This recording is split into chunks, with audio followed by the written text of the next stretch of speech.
नमस्कार, 29 न्यूज में आपका स्वागत है। आप देख रहे हैं विश्व का पहला पर्यावरण प्रेमी राष्ट्रवादी न्यूज नेटवर्क 29 न्यूज। तो चलिए बढ़ते हैं आज की खास खबर की ओर। विधानसभा चुनाव 2023-24 के चुनावी महाकवरेज के सत्ता का महासंग्राम के खास एपिसोड में 29 न्यूज के चेयरमैन संपादक सत्यनारायण जोशी क्रांतिकारी के साथ लोहावट विधानसभा से कांग्रेस के कद्दावर नेता व लोहावट के वर्तमान सरपंच सत्यनारायण विश्रोई। जय हिंद, नमस्कार। मैं आपके साथ सत्यनारायण जोशी क्रांतिकारी। आज मेरी उपस्थिति है लोहावट। आज आपको एक ऐसी शख्सियत के साथ रूबरू करवा रहा हूं जो लोहावट के सरपंच है और कांग्रेस के कद्दावर नेता है। तो आइए हम इनके साथ मुलाकात करते हैं। सरपंच साहब, आपका स्वागत है। नमस्कार। सरपंच साहब, आपने जो ये राजनीतिक कैरियर की शुरुआत कब से की है? हमने मेरी राजनीतिक कैरियर सन 1977 से हुई। खुद की, मेरे परिवार की देश आजादी से इस राजनीति धर्म में है, क्योंकि मेरे दादाजी लुम्बाराम पृष्ठभूमि मेरे परिवार की। लुम्बाराम जी मारवाड़ के पढ़े लिखे विष्णु समाज और किसान समाज में थे और उन्होंने किसान आंदोलन जो बलदेव राम मिर्जा के नेतृत्व में जो आजादी के समय चला था उसमें अग्रणी रहे थे। हमारे विष्णु समाज के उपाध्यक्ष थे उस समय के। और 1942 में जो एडवाइजरी असेंबली मारवाड़ स्टेट की तरफ थी उनमें वो इस क्षेत्र से सदस्य के रूप में थे। लुम्बाराम जी अपने जीवन में किसान गरीब का और उनका सबका साथ लेते हुए, क्योंकि उस समय लोग बहुत कम पढ़े लिखे और बहुत कम जानकारी थी और इन्होंने आगे थोड़े बहुत पढ़े, अच्छे अंग्रेजी पढ़े हुए भी थे और अच्छे लोगों से संबंध थे, जैसे बलदेव राम जी मिर्जा है, जैसे राम निवास जी, नाथूराम जी, पूनमचंद जी, परशुराम जी, हे जी, अपने फलोदी में दीपचंद जी छंगानी, इन सब से उनका ऐसा संपर्क था ताकि वो हरेक की आवाज आगे तक पहुंचा सके और उन्होंने हमेशा अपना जीवन किसान और गरीब के लिए कुल मिला के आपकी पारिवारिक पृष्ठभूमि रही है। और मैं खुद सन 77 में मेरे दादाजी 76 में देहांत हो गया था और 77 में यहाँ लोहावट की लोगों की भावना के अनुसार पहला मैं मालाराम जी के साथ वार्ड पंच बना था और 81 के अंदर जनता ने मुझे भारी बहुमत से सरपंच का ये भार संभाला था, जिस समय लोहावट एक था।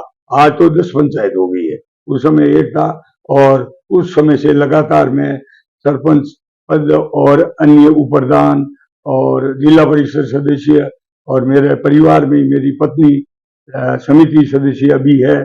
इस लेबर टाइम में वो सरपंच थी, मैं जिला परिषद था। इस तरह हमने जनता और छत्तीस कौम की प्रेम और छत्तीस कौम की सेवा में रहे। आप इतने इलेक्शन कैसे फाइट कर लेते हैं? जीत कैसे होती है आपकी? नहीं, जीत तो हमारा छत्तीस कौम से बहुत परिवार का विश्वास और प्रेम है और वो हमारे पे परिवार पे विश्वास करते हैं कि हमारा ये परिवार जनता की हर समय सेवा में रहता है। सत्यनारायण जी, आपके यहाँ अभी वर्तमान में कांग्रेस की स्थिति कैसी है, क्योंकि आप कांग्रेस के कद्दावर नेताओं की लिस्ट में? हमारी कांग्रेस की स्थिति तो अभी वर्तमान में तो आप पूछ रहे हैं तो बहुत ही खराब स्थिति बना दी है हमारे मौजूदा विधायक ने। स्थानीय विधानसभा बोल रहे हैं आप? हाँ, लोहावट विधानसभा की बात है।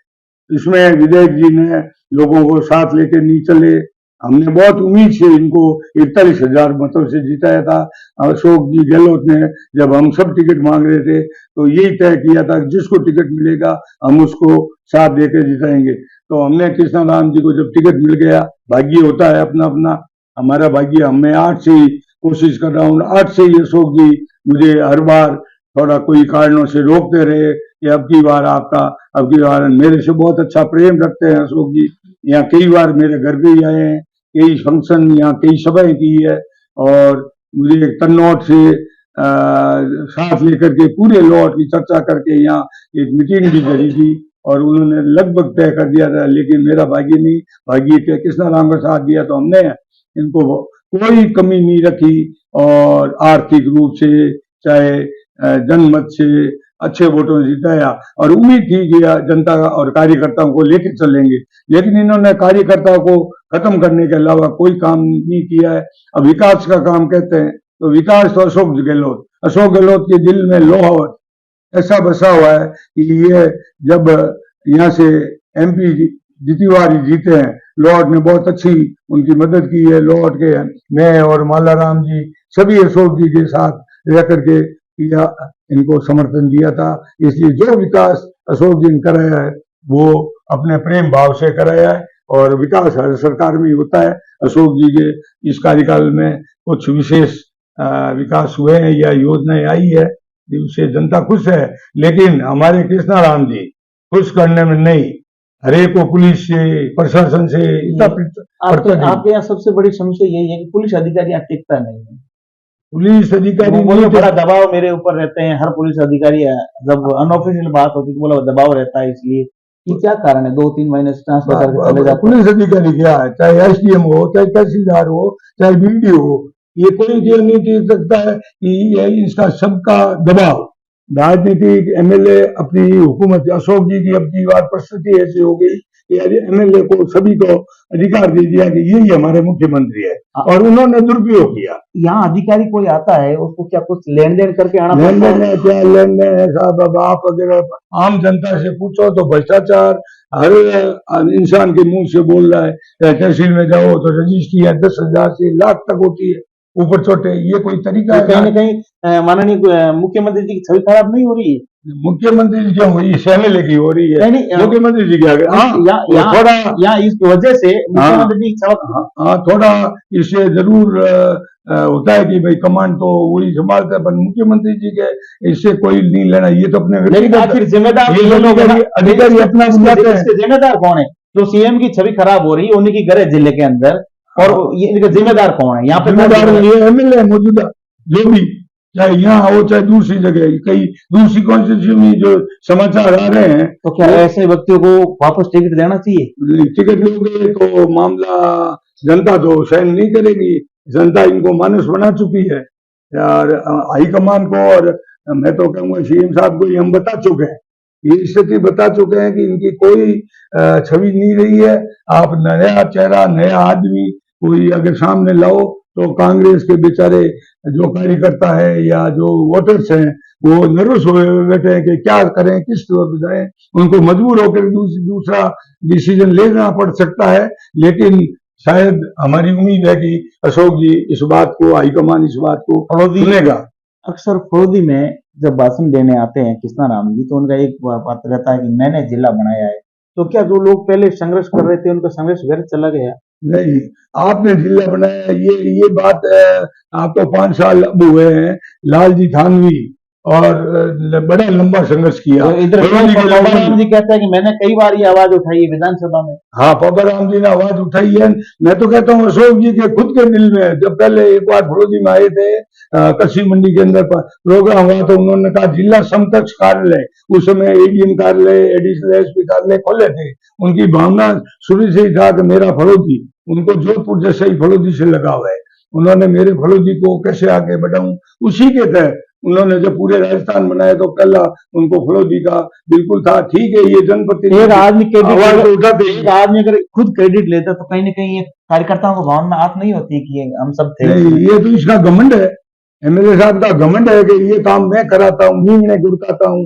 ये मतलब ये घमंड सड़कों के बारे में अक्सर कहते हैं कि सड़कों की कंडीशन देखो कैसी हालत है। जब वो इंगित करते हैं कि सड़कें इस तरह की कमजोर बनी है जो उसी वक्त ही टूट रही है, तो वो क्या भ्रष्टाचार का सबूत है? आपका जो क्षेत्र है रेडमल सर, वहाँ रेडमल सर एरिया में जब जाते हैं तो बहुत बुरी कंडीशन है, बुरी कंडीशन है। आप कड़ाऊ साइड जाओ और सड़क बीच में रहती है। हाँ। सड़क बीच में रहती है और टायर वो नीचे रहते हैं। बिल्कुल सही बात। ये हालात वहाँ पर हालात वहाँ क्यों जाओ? यहाँ अपने फतेह सागर में एक मैंने सड़क से गया था तो वो सड़क इस तरह काकरे बिखर गए, दूसरे दिन काला उसमें ढोल के और उसको रिपेयरिंग कर रहे हैं। तो ये भी ये हालत होती है लंबा समय। ये क्या ठेकेदारों की मिली भगत है?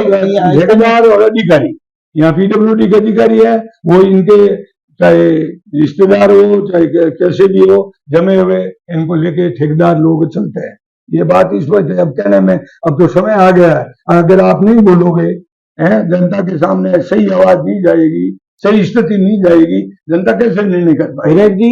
फ्री बिजली का वादा राजस्थान के मुख्यमंत्री जी ने किया है, बजट घोषणा की है, लेकिन आपके लोहावट क्षेत्र के अंदर ऐसे अधिकारियों को लगा दिए हैं जिसकी वजह से फिर क्या पूरी बिजली भी नहीं मिली है जो देनी चाहिए। हाँ, ये बिजली का बड़ा अब की बार कमजोर सरकार की तरफ ध्यान रहा है। किसानों की बुरी हालत हुई है, मूंगफली जल गई है, समझो आप। करीब ये भगवान ने जरूर थोड़ा सहारा दिया था, लेकिन बीच में 1.5 महीने तक बरसात भी नहीं और बिजली का संकट, तो मैनेजमेंट नहीं हो सका। मैं तो इसको यही कहूंगा, बिजली बाहर से खरीद के चाहे कटौती उद्योगों की करके और बिजली किसानों को देनी थी। किसान बहुत ही निराश हताश हुए हैं, अपनी उनको कोई उत्पादन मिलने की उम्मीद नहीं है। अच्छा, और अभी जो हनुमान बेनीवाल एक जो यात्रा निकाल रैलियां निकाल रहे हैं, अभी जयपुर में भी उन्होंने छात्रों के साथ एक बड़ा प्रदर्शन किया है, तो उसके बारे में आप क्या कहना है? हनुमान बेनीवाल जी का मैं थोड़ा प्रभावित हूँ उनसे। तो क्या रहना है कि वो किसानों का हर गरीब या हर समस्या के साथ खड़े रहते हैं, उनकी आवाज उठाते हैं, सरकार से अधिकारियों से उनको हेल्प कराते हैं। ऐसा एक उदाहरण हमारे लौट में हुआ था। यहाँ थानेदार जी ने बिल एक पुलिस कस्टडी में खत्म हो गया था और थानेदार जी ने उन बिलों के साथ थोड़ा व्यवहार ठीक नहीं किया। वो नाराज होकर जब कलेक्टर साहब के जोधपुर जाने लगे तो हनुमान जी ने उनको मदद, कलेक्टर साहब कह के उनको आर्थिक मदद भी दिलाई और उनको कोई रोजगार के लिए कहीं संविदा पे भी उनके परिवार लगा। इस तरह के कई उदाहरण है। हनुमान जी इससे प्रभावित है कि वो किसानों की आवाज उठाते हैं, वो मजदूरों की आवाज उठाते हैं। अभी उनका जो चल रहा है उसे में जातिवाद नहीं दिख रहा है। वो 36 कौम के लिए भी हर जगह खड़े हैं राजस्थान। वो अगर कोई कैंडिडेट लौट में उतारे कृष्णाराम जी के सामने तो क्या टिक पाएगा? कृष्णाराम जी के सामने तो उनका कैंडिडेट लड़ने से निकलेगा, कारण इनसे संतुष्ट है। बीजेपी में कांग्रेस का थोड़ा मूवमेंट होने में लोग अपना महसूस करते हैं, जैसे मोमडन है एक जात, वो ये चाहती है कि हम तो इससे नाराज जाए कहाँ, उनको विकल्प मिल सकता है। यहाँ आपके यहाँ हकीकत ऐसी ही हो रखी है लवौट में कि कोई अगर सत्ताधारी विधायक या सरकार के खिलाफ बोलता है तो तुरंत पुलिस उठा लेती है। बिल्कुल साहब, ये कमेंट लिखो कृष्णाराम जी के, जबकि सच्चे जनप्रतिनिधि का ये काम होता है कि कमेंट खिलाफ में आया तो उस व्यक्ति से बात करे, उसकी समस्या हल करे, उसके घर पुलिस भेज दो, उसको 151 में बंद कर दो, मतलब उसके परिवार को और तरफ से टॉर्चर करो। ये कोई शासन और जनप्रतिनिधि का धर्म नहीं है। इसका मतलब मीडिया वालों को भी डरते रहना पड़ेगा। बिल्कुल, मीडिया वाले डरते हैं। हमारे यहाँ मीडिया वाले ये जो जबकि बीजेपी से है वो मीडिया वाले, लेकिन न्यूज इनकी वही लगानी पड़ती है। नहीं तो उनके या तो कोई मकान तोड़ा देंगे या कोई और आफत कर देंगे। लोकतांत्रिक शासन में भी आज ये गुंडागर्दी चल रही है साहब, ये चल गई है आजाद भारत में, ये इस प्रकार की बातें। हाँ, इस प्रकार की लौट में तो साहब हो गई है। लौट में तो वास्तव में लोग अभी डरे हुए हैं, आचार संहिता का इंतजार कर रहे हैं। आप देखना आचार संहिता के बाद लोग कैसे सामने आते हैं, कैसी बातें होती है, ऐसा एकदम स्पष्ट आ जाएगा।